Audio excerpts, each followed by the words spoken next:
Hey everybody, you may have heard there's been a little bit of news about a woman being shot by ICE.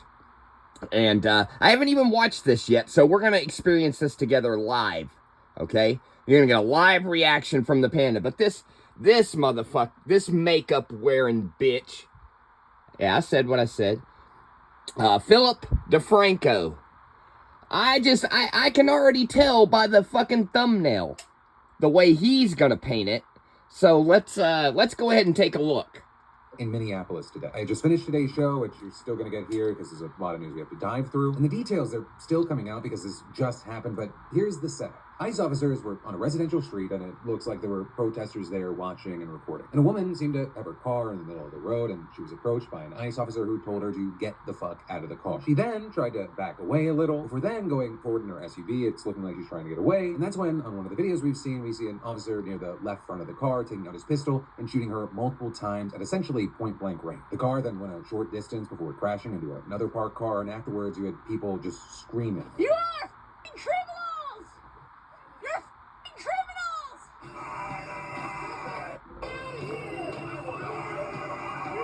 The authorities then moved to call 911, and the victim was pronounced dead. And again, this is still developing. There's not much we know other than she was a U.S. citizen. Also, since ICE killed this woman, more protesters have started to confront ICE agents and local officers on the scene, leading to tear gas being fired into the crowd. And apparently, you saw there was a sizable police force there, although ICE and federal agents have since left. And the reactions and narratives here, depending on where you go, have been very different. You have the Trump administration already justifying the officers' actions, with Secretary of Homeland Security Kristi Noem saying at a conference, ICE officers were out in enforcement action. They got stuck in the snow because of the adverse weather that is in Minneapolis. They were attempting to push out their vehicle, and a woman attacked them and those surrounding them and attempted to run them over and ram them with her vehicle. An officer of ours acted quickly and defensively shot to protect himself and the people around him. And my understanding is that she was hit and is deceased. We're continuing to gather more information, but this goes to show the assaults that our ICE officers and our law enforcement are under every single day. These vehicle rammings are domestic acts of terrorism. We're working with the Department of Justice to prosecute them as such. With many not surprised or going with that argument, as there is precedent for defending officers who use deadly force when a car is heading towards them in some way, even at slower speeds. But then also on the other side of this, you have a lot of people demanding some form of justice. We're saying that it looked like this woman was trying to turn to the side and get away. Saying at the very least, it looks like the second shot was taken from the complete side of the vehicle. You had Minneapolis City Council member Jason Chavez saying that the ICE agent that shot somebody should be arrested effective immediately. But then going on to add that there needs to be community patrols to warn people about ICE raids and prevent kidnapping. Also, you have local prosecutors pushing hard for what they call a local investigation, which is the only way to ensure full transparency and review. Additionally, you saw Minneapolis police officers apparently seeing this coming, with Chief of Police Brian O'Hara saying yesterday, "I've been concerned for weeks that because the issue is so emotional, because frankly, some of the way this stuff has been carried out, the greatest risk to me is that there would be unrest or that there would be a tragedy. Somebody could get seriously hurt or killed because of what's happening." And finally, with the city's mayor demanding that ICE leave immediately, although he doesn't have the power to my assistant friend, will you please pause it so I can speak freely? Alright, so let me give you my take. Paranoid Panda ain't no friend of the motherfucking cops, man. First of all, I ain't no snitch. I don't work with the police. I don't associate with the police. I don't like those motherfuckers. Let's get that out the table right now, alright?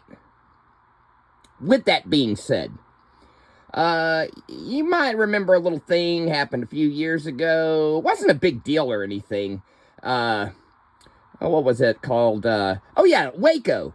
You remember, the Branch Davidians? Why don't you ask them how going up against the federal government worked out for them? There was another little thing that happened. Ruby Ridge. You remember that? Ruby Ridge. If you don't, you could Google that shit. Why don't you see how that works out when you go up against the federal government? Even when it's the federal government's fucking fault. Like Ruby Ridge. How's it work out? You're not gonna win. You're out there doing a fucking stupid... It's grandstanding. It's moronic. You're trying to get in the middle of people... I mean, dude, they offered them $1,000. $1,000 and a free ticket. And you're out there fucking putting your car in the middle of it. Now look, it was close. she was pulling towards this fucking guy. And at the last minute, because there's another view that he didn't show where she actually brushed him. The car actually touched him. They're trying to paint it like he was completely to the left. He kind of rolled to the left as it was pursuant. That's enough for a cop to kill you. You realize cops killed motherfuckers for less, right? you think this is exclusive to fucking ICE agents? you think that's just a fluke? Stay home, dickheads. You're not going to win this. There's no winning going up against the federal government. I'm sorry. I wish the Paranoid Panda could tell you that there was. I like the whole punk rock attitude, but, I mean, come on, man. You can only change things through legislation. And to do that, you have to trust a politician. So, I don't know if you realize this or not, but you're fucked.